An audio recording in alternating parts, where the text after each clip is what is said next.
Welcome to Easily Entertained. My name is Bryson Olson, and here we talk about all the great aspects of entertainment. You've seen the title. Today we are talking about, with Season 3 just wrapped, still has plenty more coming, and I can't wait. So let's talk about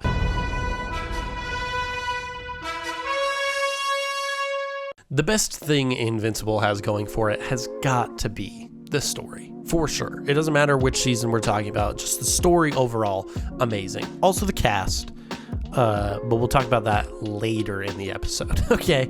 But the story, I think, is what tops every aspect about the show.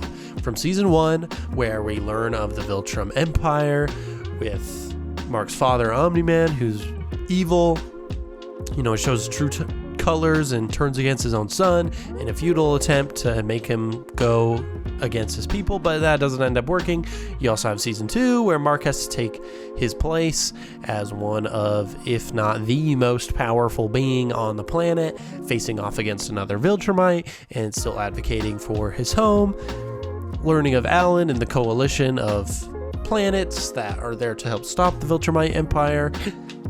Facing off against the multiverse, conjuring madman, Angstrom. You know, there's a lot that happens in Season 2. And then, of course, we have Season 3, which just happened, and a crap ton has been happening there. You know, Mark trained to get a lot more powerful, so he can actually face off against people now, though in every other episode, he kind of gets beat up. Oh well, he has a new relationship with Adam Eve. He stopped working with Cecil because Cecil's a little bit crazy. I will stand by that train. I am on Mark's side. I understand Cecil's logic, but he's wrong. He's a bit nuts, at least in my opinion. Facing off against other worlds, Invincibles. You have the arrival of Conquest. You have a ton of world-altering events all happening in this short time between all three seasons. It's like only a few years, so things get a little bit crazy. But I just love the build-up that we've gotten so far. I like the story arcs that we have gotten to see, not just with Mark either, but so many of the characters: Rex, Eve, Debbie, Nolan, Alan, Rudy, freaking pretty much every one of these characters, at least like the main supporting characters, have gotten some type of arc or additional exposition, which I think is just awesome. I think it lets it feel a lot more thought out. You have a lot more characters that are three-dimensional, and just makes you care a lot more about them, especially in a show like this where things can go dark really fast. Having the supporting characters also be fleshed out a little bit makes us actually care when some things do go wrong. Plus, I love the overall theme that the story has of perseverance, and of empathy, especially in the case of Mark. You know, everyone makes fun of it. Oh, Invincible, he gets a shit rocked every episode, and yeah, he does. But what makes him invincible is that he gets back up. You know, he can take a hit and keep getting back up. He never dies. Plot armor, his name is on the show, but still, you know, he's able to get back up. No matter how drastic the situation is, he doesn't let that stop him from protecting as many people as he can. His empathy is what drives him. Like how we've gotten the multiverse stuff. His mom is kind of the big reason, like the way he is. Like when we hear from some of the other Marks, like they miss Debbie, like the mom, or they miss William or whoever, but they had to, in their universes, still been swayed. So no matter how much they miss them, it wasn't a result of her parenting for them. In this universe, it is because of Debbie why Mark is so human. In this universe's Mark and his upbringing led him to not be swayed by any of the Viltrumites, any of the bad stuff. He's fine, despite feeling guilt, knowing that, oh, they could have been right. We are more powerful and could potentially help them. And he could have stopped things, but his human side is stronger than his Viltrumite side. It has led him to be the best superhero he can be. And I think that's great. I just love that kind of character where they can keep taking a hit and getting right back up. It's awesome. Now, spoiler warning For those that have not seen the season 3 finale, go ahead and skip ahead to the next chapter if you don't want spoilers. Now, be that as it may, saying, Mark's empathy and humanity and stuff, Mark has taken an interesting turn as of the end of season 3, episode 8. And I did not see it coming. When talking with Oliver in the hospital, after they got their shit rocked by Conquest, but still managed to beat him, he says with Oliver that if anyone ever threatens him, his family, his loved ones, the people that he cares about, he won't hesitate to kill them. He won't hesitate to stop. And this is interesting because I do believe that this is a bit of a change from the comics. I haven't read all the comics, okay, just to be clear. In fact, I haven't read any of the comics, so my knowledge is going to come purely from the show. But from what I've seen, people are saying that is a difference from the comics. And I'm very interested to see in how they pursue this change. Because the change, I believe, has more to deal with Damien Darkblood, which in the original comic series, he didn't have a lot. So Robert Kirkman, the one who created Invincible, he wanted to kind of introduce a different storyline with that as well. So obviously that's a reason why, but I'm curious the reason in the universe why. Why is Mark shifting to that? It's just interesting. It keeps me engaged. That's another reason why the story of Invincible is just so good. Every major point has me hooked and ready to watch the next episode or waiting patiently for the next season. It's just magnificent. Invincible story is just chef's kiss. So good. Why did you... what you did was not nice! It's not nice to do that! Another part of what makes the story so good and kind of amplifies the story as well, and just the show as a whole, is the unbelievable casting of their voice actors. Wow. Just out of this world. Amazing. Okay? And I feel like that's where most of the budget is going. Sadly, not to the animators, because if the animation team had more budget, and they were a little bit bigger, they could have a little bit better animation. And of course, we're going to talk about that a little bit later because that's been a big complaint. But hold your freaking horses. Okay, we're talking about the cast first. Okay. Anyways, of course, we have to talk about the cast because it's stacked. Okay, they have so many good voice actors. It's unbelievable. Stephen Yeun, Mark Hamill, J.K. Simmons, Sandra Oh, Walton Goggins. There's so many people in this. Jeffrey Dean Morgan. There's so many. Okay, and what's really funny is I do love that Robert Kirkman, who was also co-running the show, he was also the writer for the original Invincible comic, but he was also the creator of The Walking Dead. And so a lot of the actors are repeats, which I find hilarious. But it makes sense. He's worked with them before. And if you are in an entertainment industry, you want to work with people that will deliver good performances and you work well with them. And they obviously do fantastic in this show, and they deliver the amazing performances that they're known for. That's not really surprising. Okay, they're amazing. It's amazing performances. You can look past the animation quality, any major potential plot holes sometimes, because my goodness, the characters and their voice actors just sell it so well. And I love that. I think it's fantastic. Especially, the main character, Mark Grayson, played by Stephen Yeun, because he's just so good as Invincible. Amazing. He just delivers an absolutely outstanding performance. Okay, you can feel the turmoil in his voice when Mark has to make hard decisions, when he has to record all the getting hit sounds, grunts and stuff. It feels like he's actually being hit, they feel realistic. Sometimes I feel like you get it, especially in video games, where people, they have to record a variety of grunts and gasps and all that kind of stuff, and it doesn't always feel natural. It feels natural in this show, and I love that. I think that's what's so good about their vocal performances, is that they are able to make everything feel so natural. And especially with Stephen Yeun. In season 3, we had the Invincible War, so there were a bunch of multiverse Invincibles coming through Angstrom's portals and causing chaos and whatever. And Steven Yeun is playing all of them. And so he's able to make them all have different voices and sound different but similar at the same time, but you can tell they're different characters, and I feel like that would be really hard to do. So major props to him, because I think he just did fantastic, and it's just so good. And I think a lot of the other voice actors interacting with each other also so good. Like you have characters like Debbie and Cecil, played by Sandra Oh and Walton Goggins. Respectively, they all just do fantastic, and they sound so good together, and it sells the story, and it's just astonishing that you can even have a cast this good, or J.K. Simmons playing Omni-Man. Absolutely fantastic. He does an unbelievable job.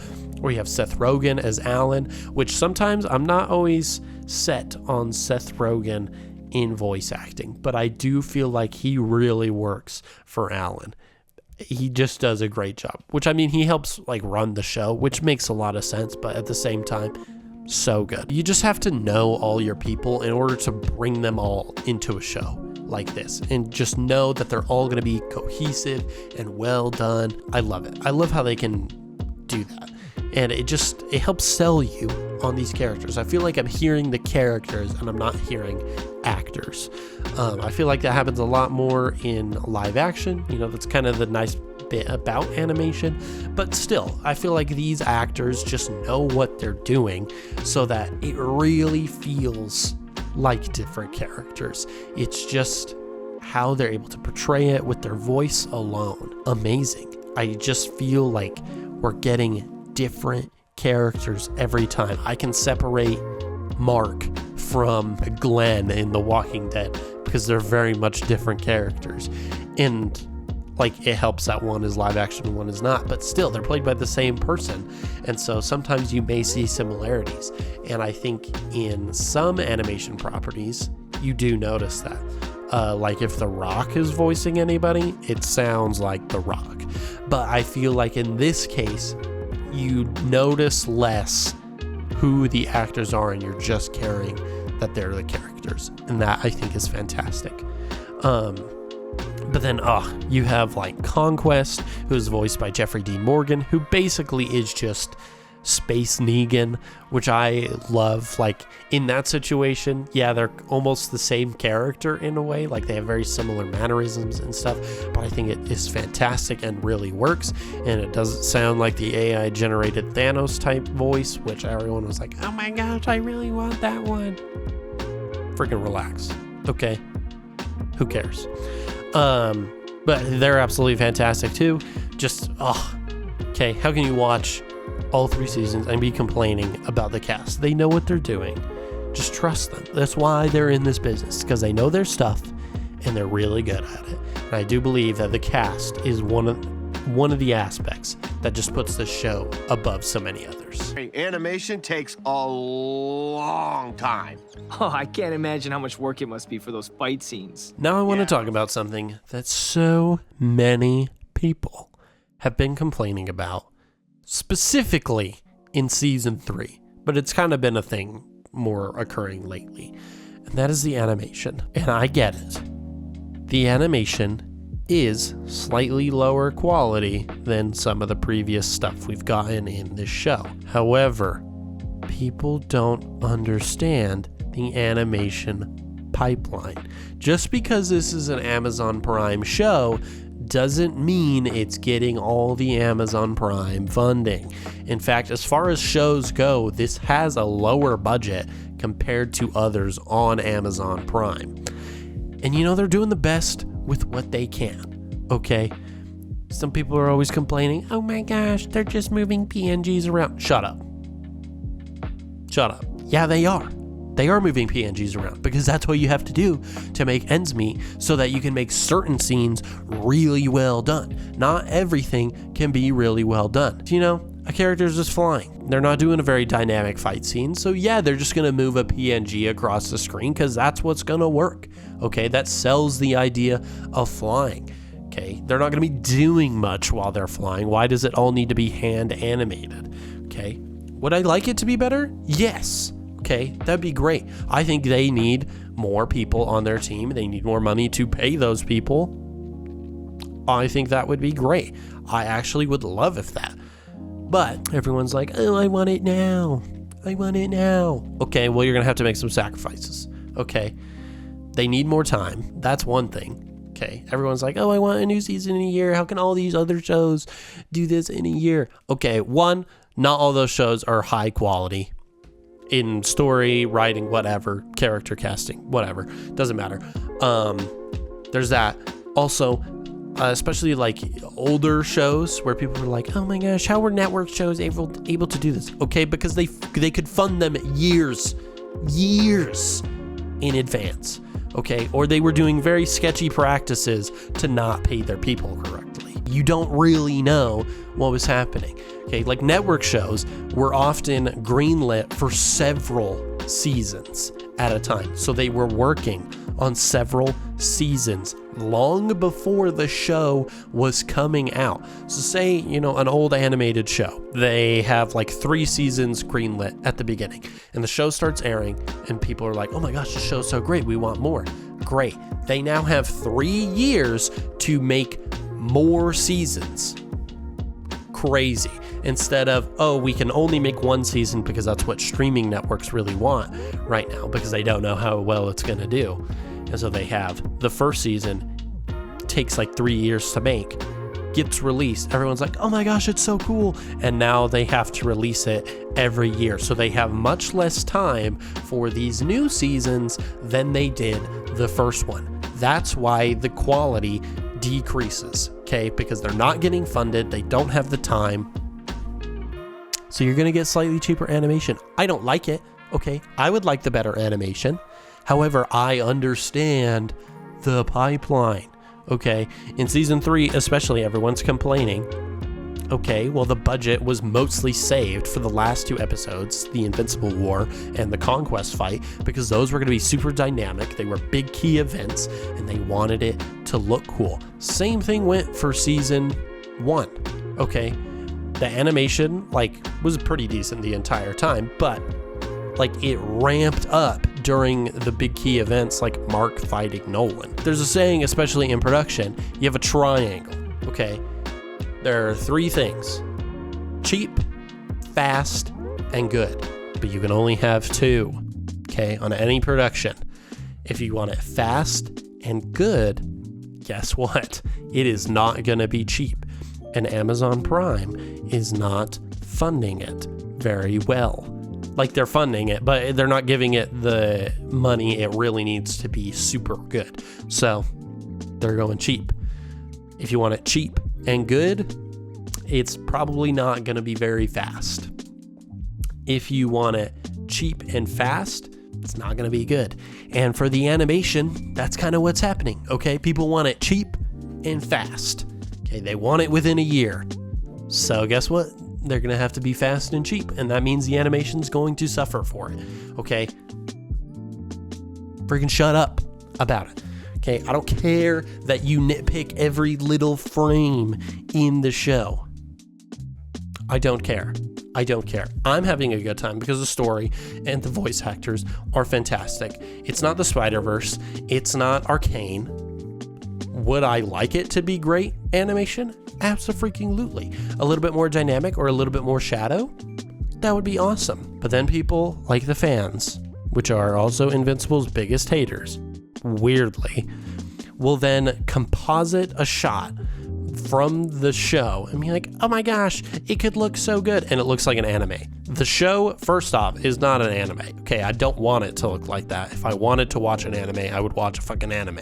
Also, it's one person with no deadline and just unlimited time, okay? That's gonna be way easier than a whole team with deadlines, all running on different things. That's harder to do. Okay, start complaining to Amazon and not to the show's creators, because that's whose fault it is. It's Prime's fault that they aren't funding more. Okay, the show's great. The show's great beyond animation. It's such a toxic notion that everyone's like, oh, I'd rather we get it in a year and the animation is a little bit better. Okay.